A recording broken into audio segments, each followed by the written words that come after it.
It's the show the establishment warned you about. And welcome back to the Dr. Tommy Show. We are here broadcasting from the free state of Florida, and we are glad you're here with us today. It is a wonderful end to the week because we're having a little bit of a cold weather snap, although Tracy is not a big fan. And it's also going to keep us out of our pool. But hey, whatever. It's better to be in the 70s than the 30s or the 100s, in my opinion. We hope you all are having a good week. Got a few things to go over this fine Friday. I don't know how many of you have been following the news and seen this on Capitol Hill. They had this fox that was running around, and it bit a couple people, actually. I think it bit 9 people. Yeah, this is from Breitbart. Fox tests positive for rabies after biting 9 people on Capitol Hill. And then guess what happened? A fox that menaced Capitol Hill earlier this week, biting a U.S. congressman, and at least 8 other people, has tested positive for rabies. That's bad.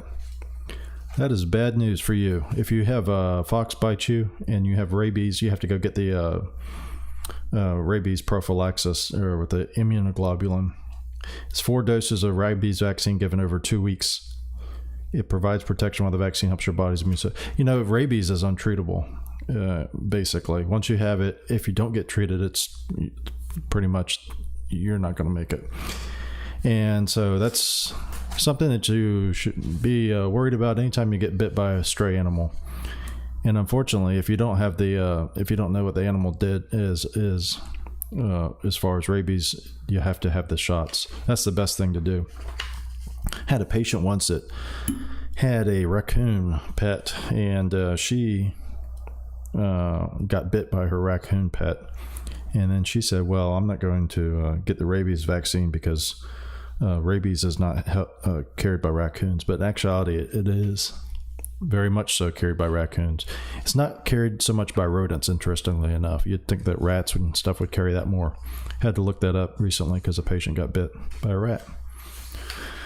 What do you know? This is the predictable thing that you hear from the media and also from the politicians. So this is from Breitbart. Joe Biden responds to Sacramento shooting by pushing existing gun control. So this always happens every time these politicians start talking about what are we going to do now? You know, it's always about the gun. It's always about the gun. It's never about the psycho who did the crime. It's always about the gun, because the gun, like you see in New York City and Chicago, you know, Washington D.C., all these mayors, they always talk about how their crime problem's so bad, the murder rate is so high in their state or city because of the guns. It's like the guns are out there just randomly shooting people, emerging from the lock cases where they're kept, picking the locks, loading themselves, and then walking around shooting people. You know, I don't know. Anyway, it says Joe Biden responded to Sacramento shooting by pushing gun laws in the state of California already has in place. This is what Biden said. President said, ban ghost guns. Require. Now, they say he said this. He did technically say this. He read it from the teleprompter. This is how he read it. Ban ghost guns. Require background checks for all gun sales. Ban assault weapons and high-capacity magazines. Anyway, all this stuff. So basically, California has already banned ghost guns. California has required background check on all gun sales since the 1990s. You know, this is California we're talking about. So, of course, they're going to have all of these laws. That's why, you know, what's amazing is before they go and run to the camera, you'd think they'd do some basic research, or their crew would do some basic research to find out, you know, is anything we're going to say going to be new? It's not. But that being said, this is not meant to be taken seriously. This is just meant to say we need more gun control. That's what they don't want to just come out and say that, because then it seems like, well, they want to ban guns. What they do though is they say all these things that we need to do, which are gun control, but they're already done. So California has already banned California has already required background checks on all gun sales since the 90s. California has banned, quote, assault weapons since the 1990s. California bans, quote, high capacity magazines. These are all things that he wanted. And then Gavin Newsom is pushing to allow private citizens to sue gun makers. This is the stupidest thing you've ever seen. They want to sue a gun maker, just like with this, with all these school shootings. They're always trying to sue the gun maker. And God, it's so awful that these kids are shot and murdered. But what the hell does a gun manufacturer have to do with it? Unless the gun, like I said, is automatically doing it itself. What does the gun manufacturer have to do with it? Any more than what does the fork manufacturer have to do with obesity? What does the car manufacturer have to do with cars crashing? What does, you pick it. It's really insulting to your intelligence when they get up there. But again, what they're looking for is a headline. And most people will see that and they'll say, well, Joe Biden, gosh, God bless him. Old lunch bucket Joe, he really is looking out for us. And that piece of garbage Donald Trump was helping the NRA kill people, and now Joe Biden's on the scene and he's such a swell guy, and look at him, he wants to ban these ghost guns. Joe Biden has no idea what the hell a ghost gun is. I think I don't even know what a ghost gun is. I have no idea. I've never heard the term, but it's some term that they've done. They've probably done these focus groups on. Kevin McCarthy's roommate probably did the focus group, and then Frank Luntz. That's a weird situation. Frank Luntz and Kevin McCarthy are roommates, but McCarthy's married and his family lives in a different state, and it's just odd. Anyway, that's probably who ran these focus groups. And they say, well, you know what people don't like to hear? High capacity magazines. Let's talk about banning those. You know what they don't like to hear? They don't like to hear that people didn't have background checks. Let's say there has to be background checks. Meanwhile, every one of these things is already done. Every one of these things is already a law. But what it does is it gives these politicians cover for being able to just say, look at all the hard work we're doing, and if people would just listen to us, then everything would be all right. This falls directly in line with this next thing. It's about COVID. It says the CDC warns that teen mental state is in steep decline. This is from the Blaze. It says the past week, the U.S. Centers of Disease Control and Prevention indicated that American teenagers are experiencing a steep decline in mental health in response to the COVID-19 pandemic and COVID lockdown protocols. Okay, so they show up, they cause all this havoc, they instigate all of these lockdowns and everything, and then they come out and say, look what we found out. That the COVID lockdowns are making teens' mental health in steep decline, and now we should do something about it. So again, you're supposed to say, well, look at the CDC. They're on top of things. They are noticing now that the teen mental health is in steep decline, and of course, it has nothing to do with anything the CDC did. The CDC was involved in all kinds of stupid lockdown procedures. I don't even know where they got these little circles, the Fauci circles from. That idea. I was actually in a store the other day, and I was glad to see that they had peeled up the Fauci circles, those Big Lots, and they had peeled up the Fauci circles. But, this is what the CDC does. The CDC says you have to have Fauci circles on the ground. You have to, they took the plexiglass down in our Publix, thank God. And then, but then they say, look at what we've done. All these smart things that we've done. And then they come back and the next day they say, teen mental health's in steep decline. We don't know what to do. It's just so stupid. And here's what they said here is this is interesting. This is from the Blaze, like I said. It says, Catherine, it says, this is funny, implying there's a biological difference between men and women. Kathleen A. Ether, head of the CDC's Division of Adolescent and School Health, said that recently concluded surveys showed male and female students having vastly different results. Female students are far worse off than their male peers. See, that's, to me, I think that's isn't that not right? You're not supposed to do that. Like the Blaze points out here, they're implying that there's a difference between men and women. I mean, we're not supposed to do that. That's not allowed. But to circle back on that, the Washington Post reported the survey, quote, underscored the vulnerability of certain students, including LGBTQ, and that's not correct. This is something more than that. I think it's IA2+ or something like that. Anyway, underscored the vulnerability of certain students, including LGBTQ youth and students who are being treated unfairly because of their race. So this is contradictory, because then this Ethier person says that female students are worse off than their male peers. Who's to say what a female and a male is? And what? I mean, is she a biologist? Like the new newly confirmed justice said that she couldn't tell what a female was because she wasn't a biologist. But the important thing is that these people were harmed mentally by these lockdowns. And that's part of it. What else has been harmed by the lockdowns? Well, people lost their livelihoods, people lost their jobs, and people were just and a lot of people were in depression. I mean, you hear all the people that put on weight, people who put off cancer screenings and all these things. So much so that the hospitals had to do these advertisements of people standing around in masks and smiling patients in masks saying, hey, it's safe to come in here. It's safe to come get your, your health services, because they scared people to death about leaving their house if COVID, or once COVID was around, because COVID is going to get them.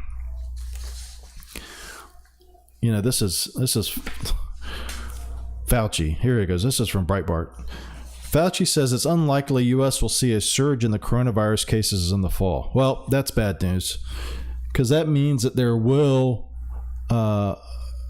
it's likely they will. Oh, I'm sorry. That's good news. See, a couple of weeks ago, I had a report that there was bad news coming because Dr. Fauci said there wasn't going to be a surge. And I said, because Fauci said there's not going to be a surge, that's bad news for us, and we need to hunker down. We need to stock up on toilet paper. We need to just go back to the way it was before, buy some more masks and everything, buy some more hand sanitizer, all that stuff. Because Dr. Fauci said there was not going to be a surge. So that means there was be a surge. Well, now maybe you can return some of that sanitizer that you bought. Maybe return some of the mask you bought, because Fauci says it's likely U.S. will see a surge in coronavirus cases this fall, meaning there probably will not be a surge, because Dr. Fauci is usually wrong. Now, here's a problem.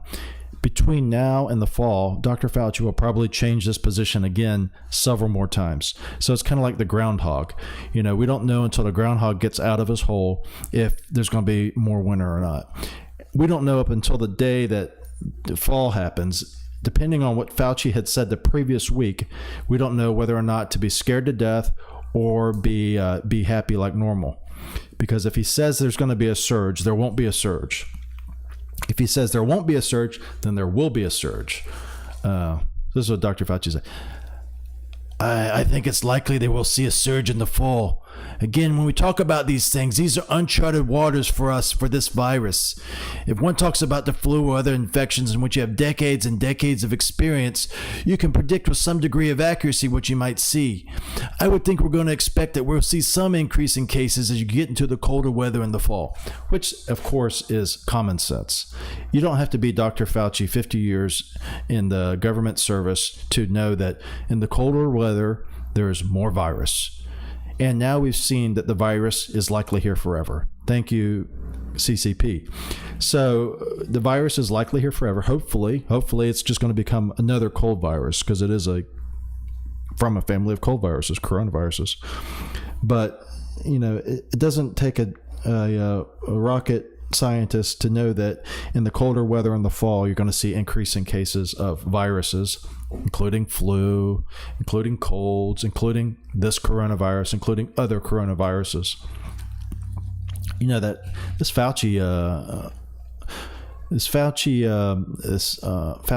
what do they call it? Ideolatry that these people have for Fauci, where they think he's just the smartest guy. He's out there looking for us.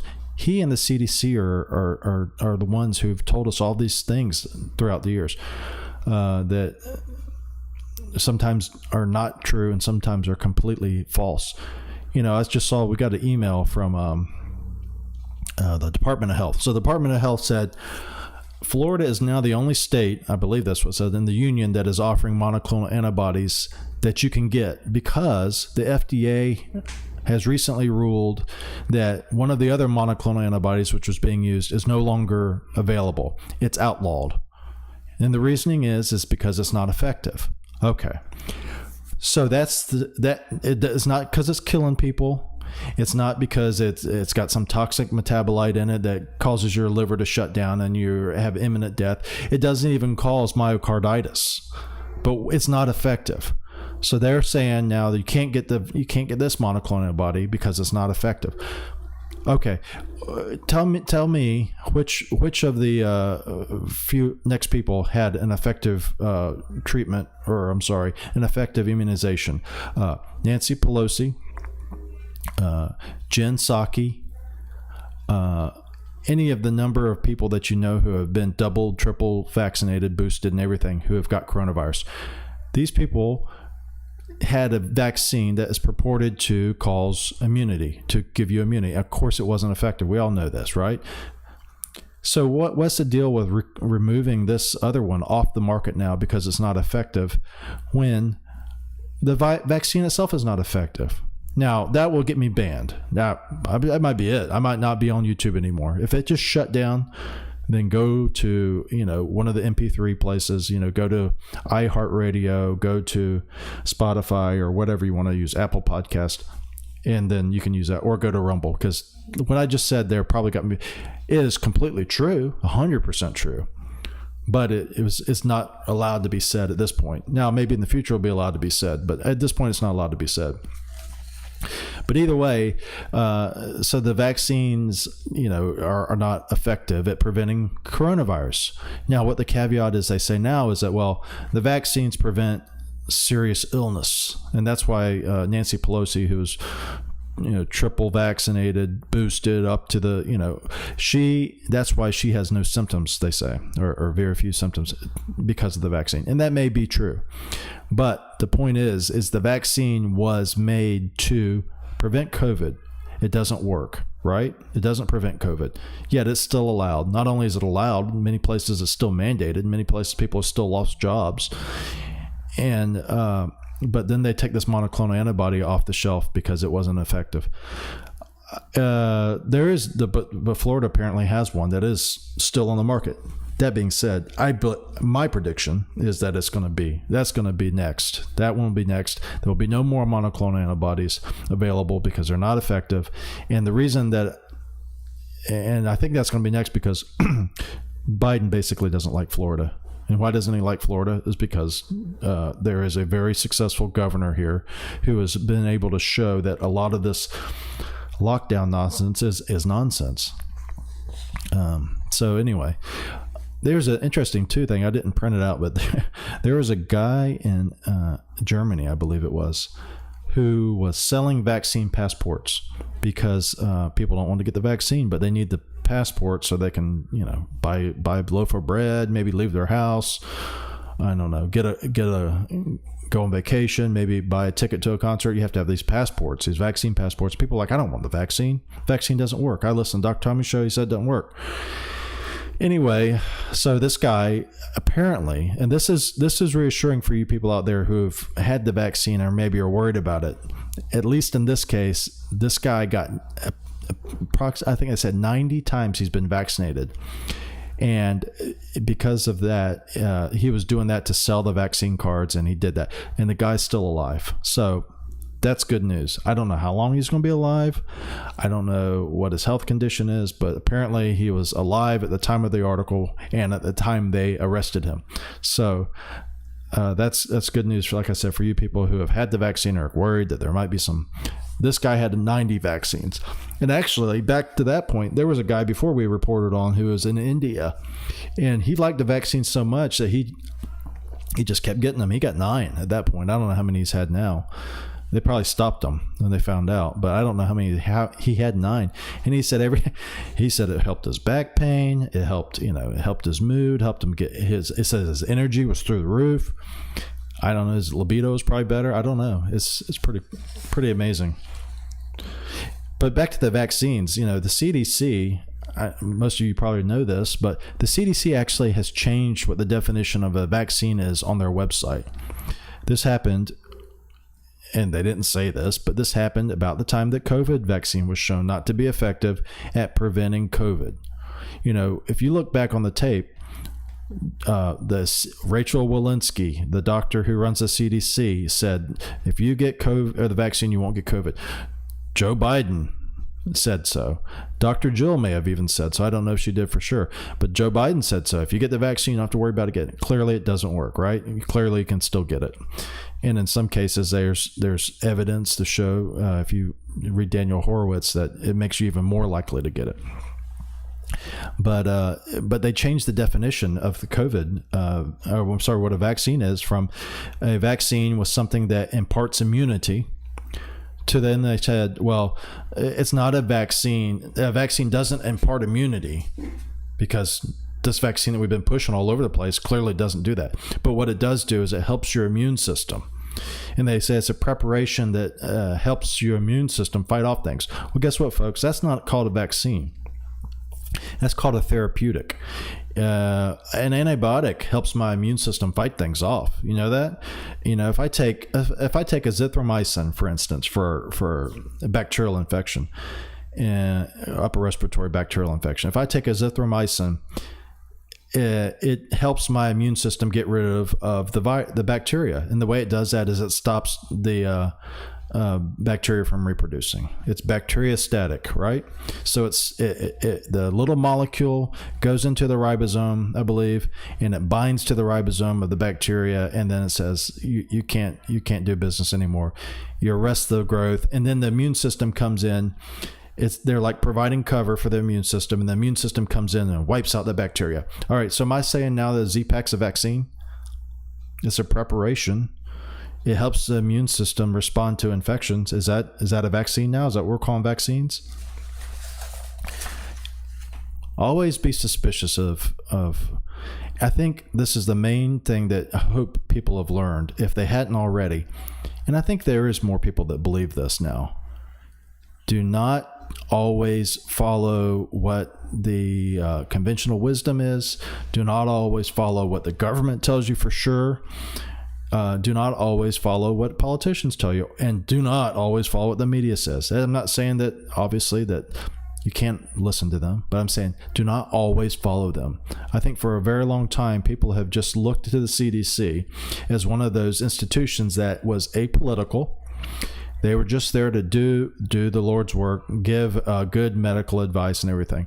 But I saw cracks in the CDC as far as their political agenda a long time ago, because then they started talking about guns and how guns were somehow a disease, and we're going to study guns as a disease and gun violence as a disease. Well, what's the next step? That's like saying we're going to study polio as a disease, and we're going to find out that polio is bad. Okay, then what's your next step? You're going to wipe out polio virus, right? To get rid of polio. Well, I think that's what they were working on. They were saying, look, gun violence is a disease. And now what are we going to do? Well, we got to get rid of this disease. How are we going to do that? We're going to make sure that people with mental health problems don't get guns. No. We're going to get rid of the guns. Or we're going to uphold laws that were written already that banned all these things. Or we're going to throw out people, deport people who shoot people, like the guy who killed Kate Steinle. Guy's actually walking free today. He shot Kate Steinle. It was ridiculous. Anyway, point is you should always be suspicious. I'm born with it, I think. I've always been suspicious. And actually, if you read this book, it's called, this is for all you Scott Irish people out there, it's called Born Fighting. And Born Fighting is about the Scott Irish, the history of Scott Irish in America. And Scott Irish people, it says, are very suspicious of government. And the reason being is because if you read the history, they were constantly being bombarded by the English. And the English would come in and they would do the things that you read about now, that you used to read about when Obama was president, that the ISIS was doing, going in and just leveling whole cities. They would kill everybody, women, children, men, everybody, stack the bodies up. It was the things that, like I said, like when Obama was president, that ISIS was doing, that they subsequently didn't do anymore when Trump became president, but it had nothing to do with Trump, Anyway, the English did that to the Scots. And the Scott Irish were people who came from Ireland, a part of Ireland, to Scotland, and then they became Scott Irish. Anyway, there were some very vicious things that happened, and so they were constantly being assaulted by the English, and so the Scott Irish built up this kind of they just did not trust authority. They didn't have a good feeling about people who were telling them what to do and telling them why. And I think that's, like I said, I was born with it. That being said, unfortunately, I have to admit now, because of Ancestry's snooping in my DNA, it turns out that I'm more part, according to Ancestry, more part of the hated English than I am Scott-Irish. Actually, Tracy's more Scott-Irish than I am. So that's kind of upsetting, but I still hold true. I say that I was born with it. Speaking of Ancestry DNA, if y'all didn't know, there's Ancestry DNA you can do. You can find out your heritage, figure out where you came from, blah, blah, blah. There's also some separate things that you can do with Ancestry DNA that's kind of cool. You can upload your Ancestry DNA into these third-party websites and do all these different genetic testings. And I actually recently did a genetic test on myself, and it was for the MTHFR. I don't know if you people have heard that. It's a fairly common thing apparently in Americans in general, but I think Hispanics is like up to 15% of people who are Hispanic ethnicity have this mutation. Anyway, the short of it is it can cause some problems with homocysteine, this, that, and the other. But anyway, so Ancestry DNA, if you upload that, it tells you where you're from, this, that, and the other. You can then you can log into these other third-party websites, and I don't have the name of them right off my top of my head, but we looked one up, and it's very affordable. You can get like a full panel of genetic testing for like $79. It's pretty cool. Oh, this is interesting. This is from Breitbart. The appeals court upholds huge verdict. Woke Oberlin College must pay $31 million to bakery it smeared as racist. I don't know if you remember this, but there was a bakery that they caught some people stealing. Okay, it says Gibson's Bakery. This is from Breitbart. Gibson's Bakery, a 135-year-old family business near Oberlin College, fell under attack after a 2016 incident in which the owner's son confronted 3 black Oberlin students who were stealing wine from the store, according to a report by the Washington Examiner. One of the students was caught stealing wine bottles from the store, reports Cleveland.com. When the suspects were arrested and later admitted shoplifting, the ordeal nonetheless sparked school-sanctioned protests and allegations of racism, which hampered the store's business. In 2019, Lorain County Judge John Maraldi initially awarded the bakery more than $40 million in punitive and compensatory damages, but it was later reduced to $25 million. The bakery is also rewarded more than $6 million for lawyers' fees. 3 judges on the 9th District Court of Appeals have now ruled 3-0, upholding Judge Maraldi's 2019 ruling. This is beautiful. This is beautiful because these woke terrorists who are destroying people's lives, wanton destruction of this bakery, falsely accusing them of being racist because the people who happened to be stealing were black. So we're to assume, according to Oberlin's,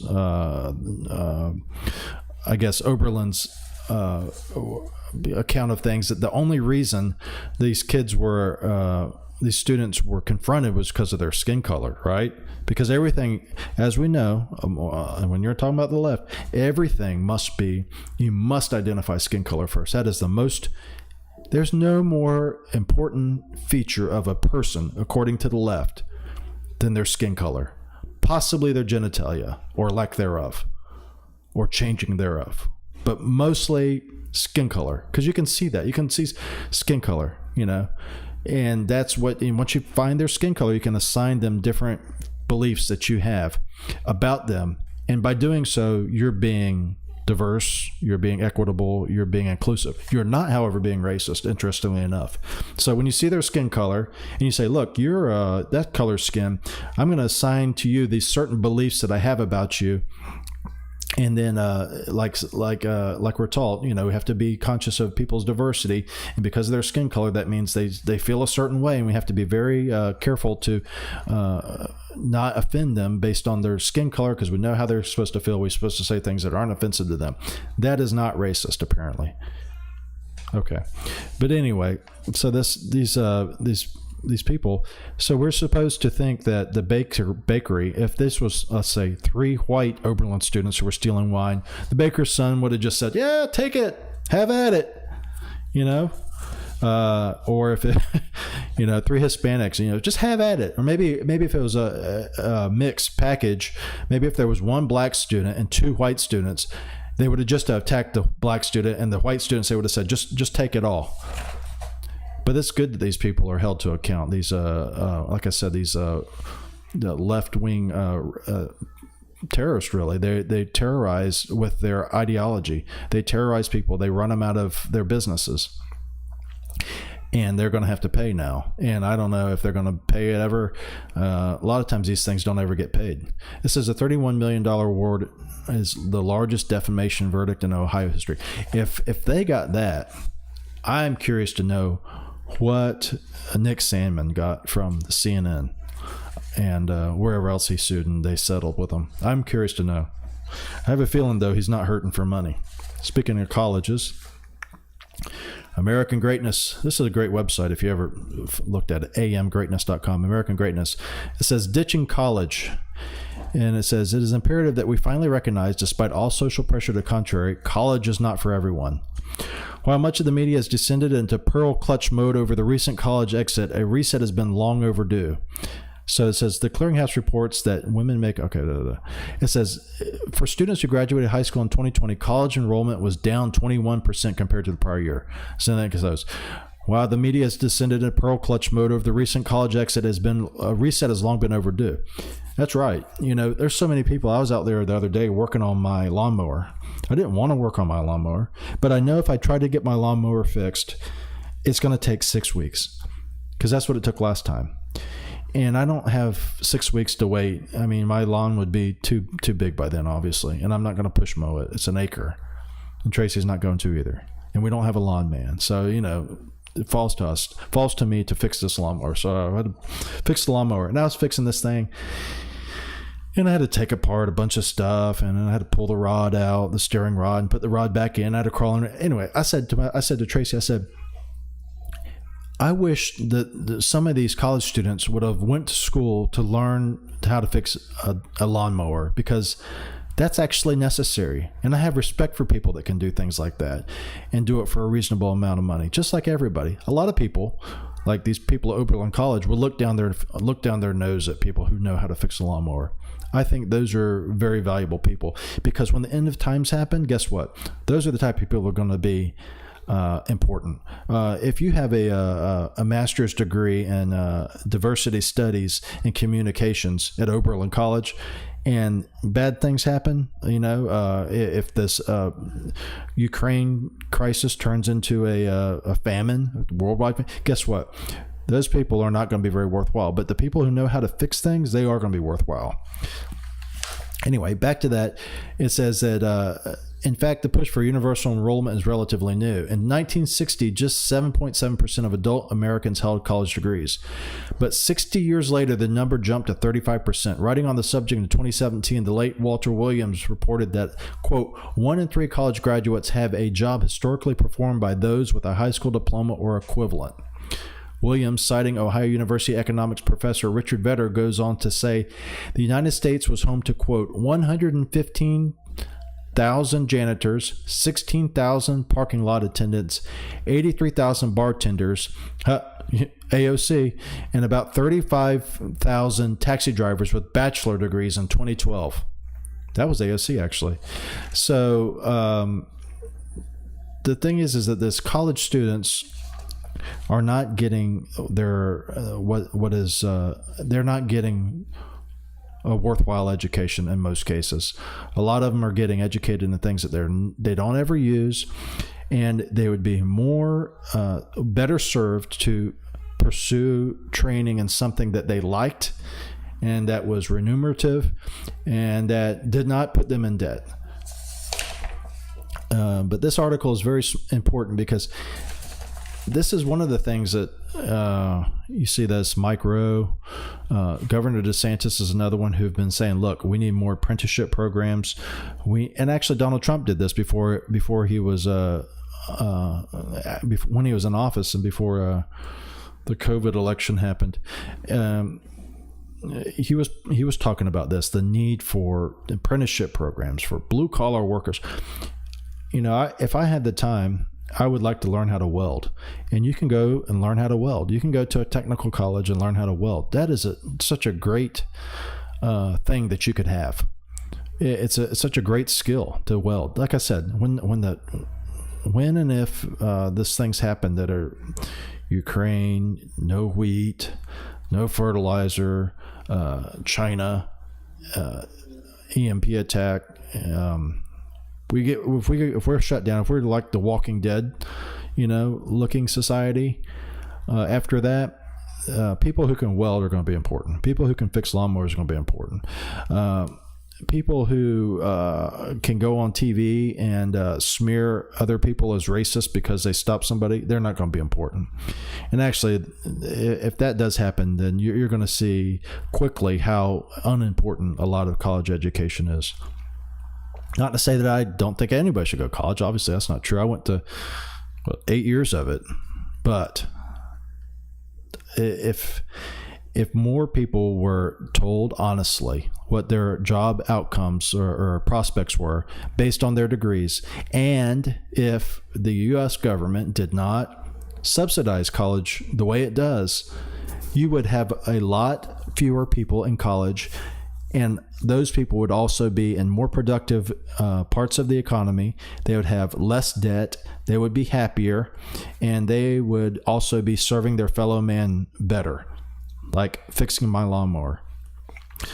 Well, that's it for the Dr. Tommy Show. If you are interested, go to drtommy.com/podcast and you can follow us there. Also, if you're in the area and you want to stop in and learn about concierge medicine, which is what we do here, which is where you and I interact, and Tracy and you interact on a one-to-one basis with no interference. That's a running theme in my life is outside interference, government, whatever. Leave us alone. Just let us do what we want to do. We don't need your input. I don't need an insurance company telling me that I need to check this or that, or I have to call them because I want to check this lab, or ask them if I want to check this lab. I just do it. If I feel like the patient needs it and we have a discussion, they want it, and we figure out it's a good thing, that's what we do. So anyway, thank you for joining us, and have a good weekend. Until next time. Bye-bye.